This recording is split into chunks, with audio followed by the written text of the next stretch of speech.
Yeah, okay, next question. We'll move straight on to Ileana Capik. Sorry if I butchered your name. The question she asks is, I'm a preconception fertility coach and was a reproductive research biologist before that. I've been building my brand as Empowered Conception.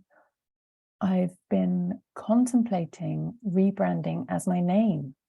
I would keep the colors and logo, but I'm not sure what to do. I know it's one that comes up a lot. I don't want to lose my social media handles just to try it out.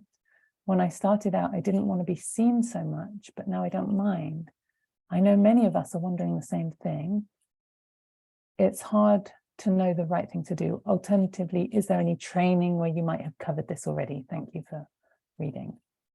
And also, actually, she said many of us are asking, and then also Jenny asked a similar question about sticking with her name or coming up with something that speaks to her niche. Okay, I don't actually have enough information to answer that question because I don't know why Eliana is wanting to shift it. Here's the big thing. We spend so much time on a name. Every once in a while you get a great name, but I would generally forget about it, not worry about it.